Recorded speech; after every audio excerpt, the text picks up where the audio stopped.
Hello, so this video is about signs of a toxic family. Families are freaking complicated, and while disagreements are totally normal, it's important to know the difference between a little family feud and straight up toxic family member. But how can you tell which ones you're dealing with? Well, first, you should know that there is no criteria for a toxic person, but there are certain things to look for in a toxic relationship.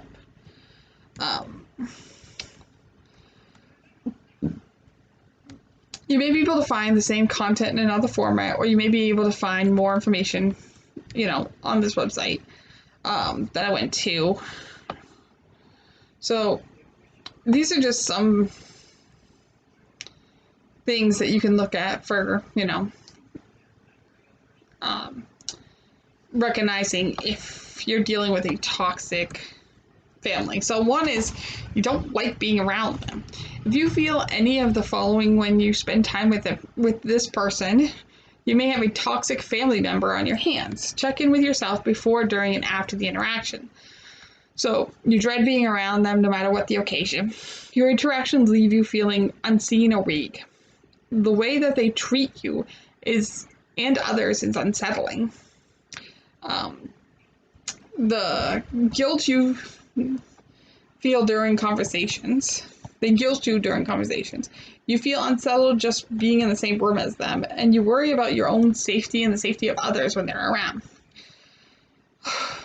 So another sign that you have a toxic family member on your hands is that you have a consistent blow-ups.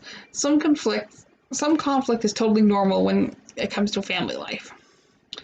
That being said, when you have a toxic relationship with a family member, even the smallest disagreements can turn into a major argument. There's a feeling you have to walk on eggshells so you don't have to trigger a fight.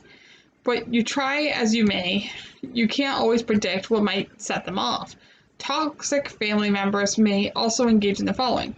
They take everything you say personally. Your fights are a result of personal issues and not misunderstandings. You feel like you're walking around grenades when you're around them. You leave your arguments feeling drained and manipulated. You notice some of the signs of gaslighting I mentioned in another video. They make personal attacks on your character during the argument. So the next thing is they don't respect your beliefs. Many people have different beliefs than their family members. The question is the relationship toxic? Our families are a part of us, a reflection of us. It is painful when they expose beliefs that we find offensive or dangerous.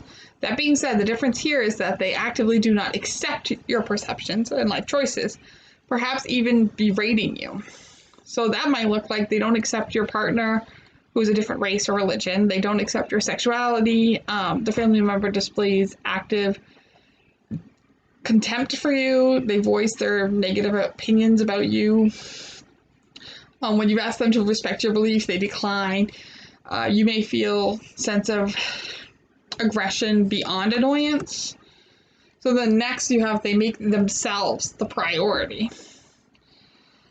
So here's what that looks like. The toxic family member repeatedly sabotages plans. They're never held accountable for their actions. They rarely say thank you, even though you're always making sacrifices for them. You find yourself doing things just to get approval or attention from them. You're generally disappointed by your family's response to their behavior. And then finally, they're abusive. This can look like everyone breathes easier when their family member is absent. They bully or harass you. They have little or no respect for boundaries or personal space. Your family member is extremely controlling and hypercritical. You have received both verbal and physical threats from them. And they have physically attacked you or hurt you in one way or another.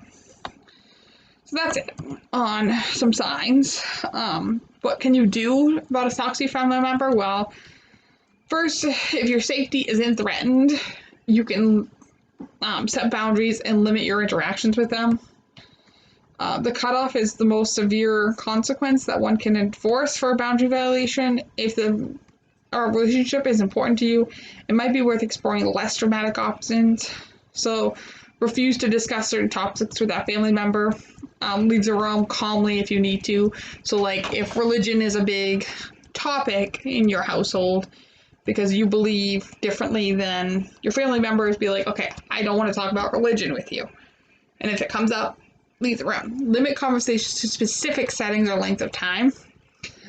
Insist that all interactions with the family member be on your terms.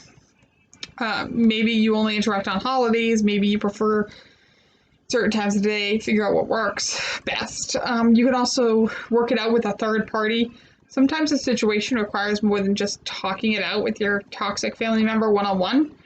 If you need to, get a professional to help you sit down and talk to this person. And then if it's completely necessary, cut off communication completely. A relative should never violate your sense of safety or consistently disregard your boundaries.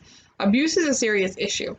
If that's what you're dealing with, there's no shame in walking away. Remember, it's not your responsibility to save this kind of person or keep them in your life. And you did nothing to deserve the way they treated you. Still, it can be incredibly hard to cut an abuser out of your life. But anyway, that's it for this video. So I hope you enjoyed.